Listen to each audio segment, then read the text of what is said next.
This is RTV6 News at 11, working for you.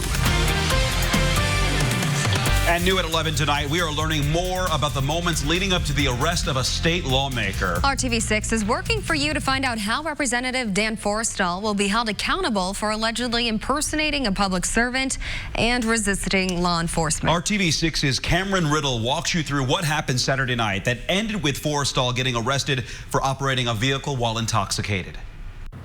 Tonight we are learning State Representative Dan Forrestal tried to use his position of power and his firefighter badge to threaten police officers and at least 2 unknown civilians. Now tonight a local bartender tells RTV6 before he was stopped by police, Representative Forrestal was in her bar looking for cocaine. According to police reports obtained by RTV6, Forrestal spent some time at the Blue Moon Tavern. The bartender talked to RTV6 tonight. When he came in, asked him what he needed.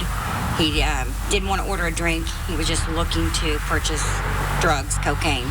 The 36-year-old Democrat was elected to the Indiana House in 2012 and also works as a private for the Indianapolis Fire Department.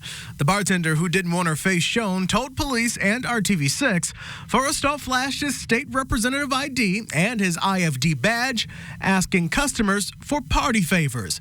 Then a customer in the bar recognized Forrestal from earlier in the day. When he came outside immediately to see what vehicle was out in the parking lot, which happens to be the same vehicle that was in the same neighborhood, or his neighborhood, with his family, looking to do a drug bust because he said he was DEA, flashing his badge. According to police documents, the customers who recognized Forrestal called 911 earlier in the day, saying a man impersonating a police officer approached them looking for drugs, saying, quote, "I'm a legit officer doing a drug bust, and today is the last day before the feds descend and start kicking in doors." The bartender says the couple in the bar and the couple walking in the nearby neighborhood are the same people. The police had told them, if you happen to see this guy in the neighborhood again or anything, let us know. He comes here to grab something to eat. What's the chances of him walking up to him again? And he did. That customer called police and followed Forrestal northbound on Shadeland Avenue until police caught up with him at 21st Street. New information uncovered by RTV6 reveals Forrestal had to be pulled out of his vehicle by 2 officers as he held on tight to the steering wheel and refused a breathalyzer test.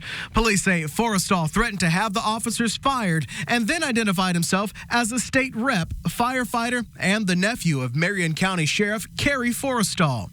The bartender, who watched her own state representative come to her job, impersonate a police officer while looking for drugs, calls his behavior a bold abuse of power. I think it's disgusting. I think it's scary that, he's out in neighborhoods using a badge to impersonate someone that he's not. There's children. That's not cool. Tonight, Representative Forrestal is facing preliminary charges of impersonating a public servant, resisting law enforcement, and operating a vehicle while intoxicated. Working for you in Indianapolis, Cameron Riddle, RTV6. And in a statement sent to RTV6, Indianapolis Fire Department says it's monitoring the investigation into Forrestal's arrest. Forrestal is a Democrat and represents the east side of Indianapolis and parts of downtown. He ran for re-election unopposed in 2018. As of tonight, the state Democratic Party has not commented on Forrestal's arrest, and neither has the Indiana House Democratic Caucus.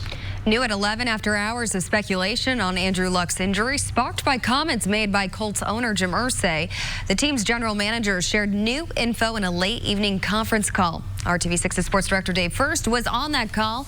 He joins us now. Yeah, good evening. The diagnosis is really moving quickly here. His comeback, not so much for Andrew Luck. The latest tonight, zeroing in on a possible high ankle issue. Tonight, Colts general manager Chris Ballard says the team has ruled out a bone issue, which Colts owner Jim Irsay alluded to in a national radio interview last night. Instead, the focus is now on the front of the left ankle, likely irritated after the lower calf issue, which started way back in March. Question is, would it affect him now, moving ahead, getting ready for that season opener in 3.5 weeks? Andrew's he's pretty special as a player. All players need reps, and he knows that. and he knows he needs to get out there and get his reps. So we'll play that, kind of day by day, and we got 3.5 weeks, and we'll tell you when we think it's gonna, when the shift's gonna happen, if that happens. Look, I don't. This is not 2017. And 2017, reference to the year Andrew missed the entire season. Coming up in sports, more from Chris, plus a look at the timeline of his recovery. Until then, though, for Andrew Luck, the status quo of rehab. See you in just a bit. We'll see you in just a few, Dave. Thank you. Now to the forecast. Here's a live look outside from our tower camera in downtown Indianapolis there, showing Victory Field. Rain is not an issue tonight. Storm Team 6 meteorologist Kyle Mounts helping you prepare for the day ahead. Yeah, and Mark, it is a quiet scan tonight on Storm Team 6 radar. No rumbles of thunder going to be waking you up. Those temperatures are still on the warm side. We're at 74 in downtown, 73 degrees in Bloomington. Tomorrow morning will be dry. Could have a little bit of patchy fog, though, that you'll need to factor in as you get ready to head out the door. Otherwise, our temperatures still comfortable there as we'll start off our Wednesday in the middle 60s. 67 degrees in the city. We'll take you hour by hour through your Wednesday in just a few minutes. New at 11, parents make their voices heard after a family speaks publicly to RTV6 accusing a Hendricks County football coach of sexual misconduct. Our kids are more important than the school board, and when it comes to their safety, they better start paying attention, because we got a lot of upset parents that will not stand for no action. At tonight's Tri-West School Board meeting, parents, students, and other concerned members of the community asked about the status of Tyler Bruce. Call 6 Investigates first reported last week he is on paid leave pending the outcome of a criminal investigation regarding the allegations made by a 17-year-old student. Many people are questioning the way the district is handling this case. Unfortunately, our school system does not have the proper protocols that we need. There's also comments of this happens to every single school system. Well, let's be proactive and make sure it doesn't happen anymore in our school system. I just wanted them to investigate it more and, really get down to the dirt on it and just, get all the facts, all the evidence, and do the thing that's right. The family of the student who spoke to RTV6 is filing a tort claim against the school corporation, saying Bruce intimidated and threatened the teen when she was trying to end the alleged sexual activity. Bruce denies those accusations. A former contractor with the Indiana National Guard is speaking out following the resignation of the Guard's top leader. The governor announced this week he asked Major General Courtney Carr to step down. We spoke with the woman who filed a lawsuit against Carr this month. Sherry McLaughlin does not want us to show her face because she is scared for her safety. She says when she spoke up about a sexual relationship involving Carr and a subordinate, she was retaliated against. In her lawsuit, she alleges Carr got her fired from her next job as well. What is your reaction to Carr resigning? I was shocked. I, number one, didn't think it would happen, especially this quickly, but it also struck me as odd that he's retiring with full benefits, and it's not really a slap on the wrist for him at all. He loses nothing, meanwhile I lose everything. Sherry hopes her lawsuit prompts changes at the Indiana National Guard. We reached out to Carr's attorney for comment, and we are still waiting to hear back. The Indiana National Guard issued a statement saying, quote, the Indiana National Guard as a whole prioritizes its care for all uniformed and civilian personnel within the organization and continues to be a ready and reliable force supporting its communities, state, and nation. Call 6 Investigates has also learned a law firm will investigate claims someone used a homophobic slur against the executive director of the Indianapolis Housing Agency.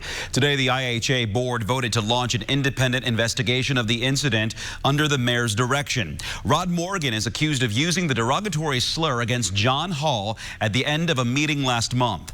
Morgan chairs the Insight Board, which is the not-for-profit arm of IHA. After separate shootings injured a 2-year-old and a 17-year-old in Indianapolis, RTV6 is working for you, shining a light on a program to prevent violence. Those shootings happened within blocks of each other on the east side of the city. The toddler is expected to be okay. The teen suffered critical injuries. The circumstances surrounding the shootings are unclear, but organizations like Before You Fall are there to help people who may be vulnerable to violence. The founder tells RTV6 the program helps kids take charge of their own lives. Bring them here, give them activities, try to teach them perception change, financial literacy, conflict resolution. We have a parenting element where we make it mandatory that the parent be involved. So we just not a drop-off site. We try to connect them to resources. For more info about Before You Fall or to get involved, go to the RTV6 app and click on this story. The search for a murder suspect continues at this hour. Metro Police are asking for your help finding this man, William Jenkins.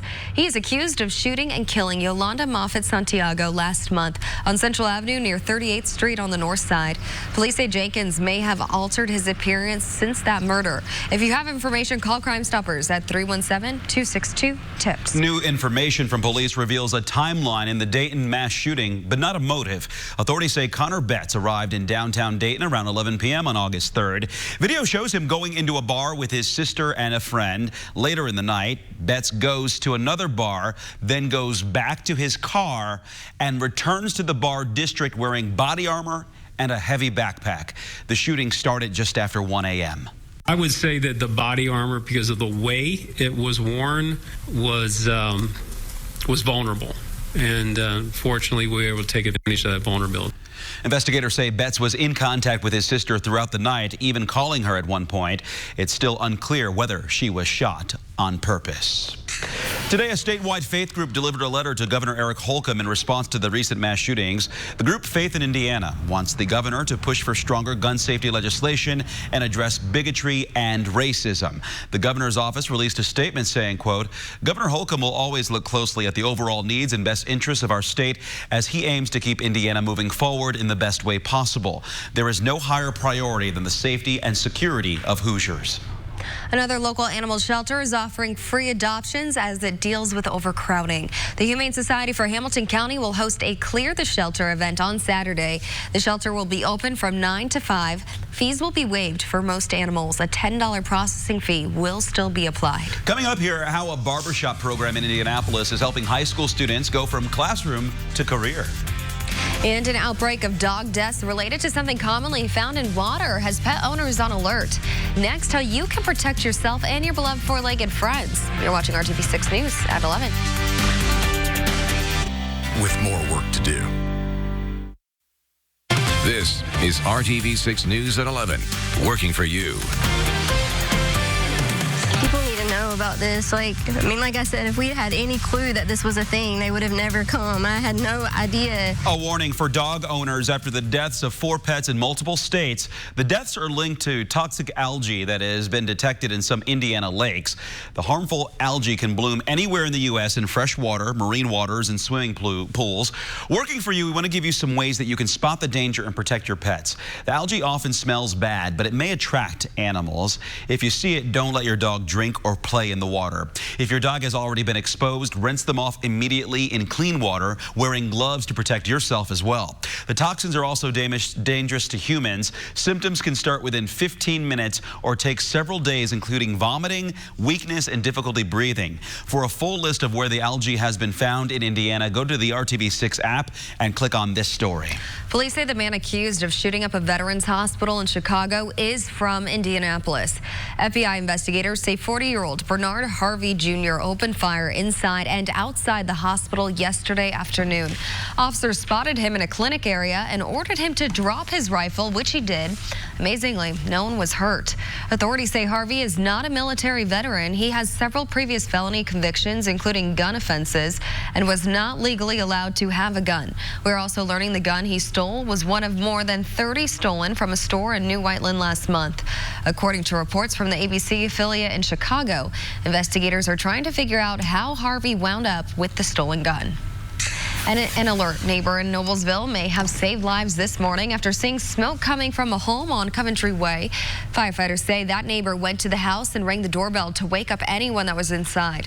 The homeowner and her dog did make it out safely. The cause of the fire is unknown at this hour. Firefighters say remember to check your smoke detectors and sleep with your doors closed. Hiring Hoosiers is an RTV6 initiative connecting you to jobs, training, education, and more. And if you are looking for part-time work in and entertaining atmosphere. Head to Bankers Life Fieldhouse tomorrow. Pacer Sports and Entertainment will host a job fair from 4 to 7 Wednesday evening. You can apply and meet with supervisors on site. Positions are available in the box office, team store, production crew, public safety department, and more. A classroom at Pike High School on the northwest side of Indianapolis looks more like a barbershop. These students are enrolled in a special program that allows them to learn the trade, earn college credit, and a barber license. The program is about more than teaching students how to cut hair. I've been learning a lot about professionalism and how to run a business. I've also learned how to start up a barbershop so far. We did that last year. There is a great need for barbers. Our industry in particular is a $3 billion industry, and it's just a matter of getting professionals out there. For more information about this program, you can go to hiringhoosiers.com. We made it into the middle 80s this afternoon. We're sitting in the middle 70s right now. So temperatures have been fairly slow to cool, even though we've got that northwest wind around 5 miles per hour. But the front is still hanging out over northern portions of Indiana, and that means it's going to keep our weather a little bit on the unsettled side here through the next 24 hours. But we are dry out there tonight, and everywhere around central Indiana, we are still holding on to the lower to middle 70s. By tomorrow morning, 67 degrees, partly to mostly cloudy skies, and yeah, I think we will have a little bit of patchy fog to factor into your morning drive tomorrow to get things started here. We'll have some cloud cover around, and then as we go through the afternoon, should thin out that cloud cover just a little bit. Temperatures 80 degrees for you at noon. A little bit of a breeze out of the west around 10 miles per hour. Temperatures making their way into the lower half of the 80s around Frankfort at 80 degrees. Kokomo at 81. About average for this time of year, though, in Shelbyville at 85. 82 will be your afternoon high in Crawfordsville. And in the upper 80s in Seymour, factor in a little bit of that humidity, and it'll feel close to 90 degrees at times. But that rain chance tomorrow is only about 20%. And you notice that we do have chances for rain over the next several days, but they're fairly small. Even as we go into the upcoming weekend, it's only about 30% chance that you're going to see some of that needed rainfall, and we still have very dry conditions across central Indiana. Here's TrueCast by 9 o'clock tomorrow morning. We've got the clouds, some areas of fog around. Then as we get into that heating of the afternoon, we see a little bit of sunshine. That's actually just going to help to pop up a few of these showers. We're not expecting any severe weather. In fact, not a whole lot in the way of thunderstorm activity, just a few of those run-of-the-mill showers through the afternoon, and they will fade with sunset. Temperature-wise, actually a little below average here the next couple of days. Those highs are going to be into the lower 80s, but we do start to warm things up here a bit as we look ahead to the upcoming weekend. 87 degrees on Saturday, and yeah, we're going to have that tropical humidity around too. 7-day planning forecast now as we put it all together. There, the comfortable afternoon highs, but it is still going to be a little bit on the muggy side right through Thursday and Friday. Then as we get into Saturday and Sunday, as mentioned, we've got a 30% chance for a few of those showers and storms. So that means a 70% chance of staying dry, and you don't need to worry about canceling any weekend plans at this point. Temperatures approaching 90 degrees on Sunday, but then it gets knocked back down into the mid-80s early next week. Keep the plans, move forward with them. Keep going. We are in full football camp mode right now. We're heading out of Bloomington. IU's getting ready for their season opener coming up in a couple weeks. And before they really know what it is, the Colts are trying to figure out what it isn't. So that bone stuff, well, the diagnosis now, boneless, you could say, when the news at 11 continues. At Ross, yes for less. Well, the Browns are in town. Cleveland arriving late this afternoon. Baker Mayfield included. Wednesday and Thursday workouts for the Colts up at Grand Park. Gates open at 2:30 tomorrow. Practice is due to start around 4. We will be there for live coverage. Well, good evening. Just like the Indiana weather, wait a few hours and Andrew Luck's injury situation will also change. Tonight, Andrew and the Colts zeroing in on something akin to a high ankle injury in his left leg, and not the bone issue, which Jim Irsay has alluded to. The team ruling out the bone issue today and have moved on to the ankle diagnosis. General Manager Chris Ballard says Andrew's always really had an ankle issue, cumulative over the years, but they believe the March lower calf issue has now reignited the ankle. Here's Ballard tonight. We think we found it. Is there 100% guarantee? No. The issue right now is the side-to-side stuff, okay, kind of rolling of the ankle. Anything front, back and forth, he's good. Standing there throwing, he's good. It's the moving in the pocket. Those are the kind of things that we've got to get him better at. But I understand everybody wants immediate answers, and it's hard sometimes when you're dealing, with injuries. Frank and I have spoke several times, and Andrew spoke a few times, and we're giving you the information of what we have at this moment. That's the best we can do. Frank, of course, and Coach Frank Reich. A little timeline, though, of how we got here. It all started with the MRI back in March, then an X-ray in May. Practiced for 3 days at training camp before taking the step back, and in the last few days now, they've begun to find another diagnosis. Likely out now the rest of the preseason. Question is, what about that season opener that looms out in L.A.? Meanwhile, they're also talking quarterbacks at IU, where it's 3 to be QB. The season opens in 2.5 weeks. Brad Brown with the Sports Extra Spotlight. At IU's football practices, a lot of eyes are focused on the players in the blue jerseys. One of these quarterbacks has to be the starter. As for which one that will be, I'm just pushing them, because I know I can always control things with the play calls, but I'm pushing them to see how far, and what they're capable of doing. The natural selection seems to be redshirt junior Peyton Ramsey. Started all 12 games a year ago, threw for more than 2,800 yards. His experience in this offense could give Ramsey the edge. I think I've been consistent, stacking good days on top of good days, and having a 1-0 mindset like Coach DeBoer talks about, whether it be a new player, a new practice, just approaching it like I'm going to go dominate the next play. Michael Penix Jr. is back after a torn ACL cut short his freshman season in 2018. Looking for redemption, perhaps, and a second chance at making a first impression. I feel like it's been going real good. I've been real consistent, just helping lead the team, make sure we're always in good situations, don't make a bad situation worse. Every single day I'm just working my tail off to make sure that everyone is on the same page and that we stay consistent. Then there's the newest addition, transfer Jack Tuttle, coming to Bloomington this January after things did not pan out for him at the University of Utah. Tuttle was a top 5 national QB recruit out of high school. Now we're getting into like the 400 level course instead of we're at the general idea. Now we're into more of the complex ideas, getting into, okay, here's what we're going to do in this situation on this play. It's just more complex now. If there is any competition to be had for the starting quarterback position, it will likely go right up until the season opener for the Hoosiers. Indiana opens against Ball State. That game will be at Lucas Oil Stadium coming up on August 31st. In Bloomington, Brad Brown, RTV6 Sports. Countdown is on. We were live at Victory Field. Indians win. They beat Rochester 6-3. Same 2 tomorrow afternoon at 1:30. All right, good to hear. Yeah. Thanks, Dave. We'll be right back. Jetta S for just $179 a month. Well, starting in November, snowbirds will have new low-cost direct flight options to greener and warmer pastures. Allegiant Air is adding routes from Indianapolis to West Palm Beach, Florida, and Tucson, Arizona. Year-round flights to West Palm start November 25th. Seasonal service to Tucson starts November 14th. Some fares will be as low as $59, so about $60 gets you to a sunshine place. I like it. Those are going to sound pretty good come about late November, aren't they? I'm not even ready to talk about it yet. Well, we got a ball game. I know Dave was talking about that tomorrow at Victory Field. The weather looking pretty good out there. We'll have temperatures in the lower 80s, several clouds around, just a stray shower in our Wednesday forecast. Little better chance for some rain over the weekend, but even that's just 30%. Oh, you can stay put then. There's that too. Good weather's here tomorrow. Thanks for being here with us tonight. Good night.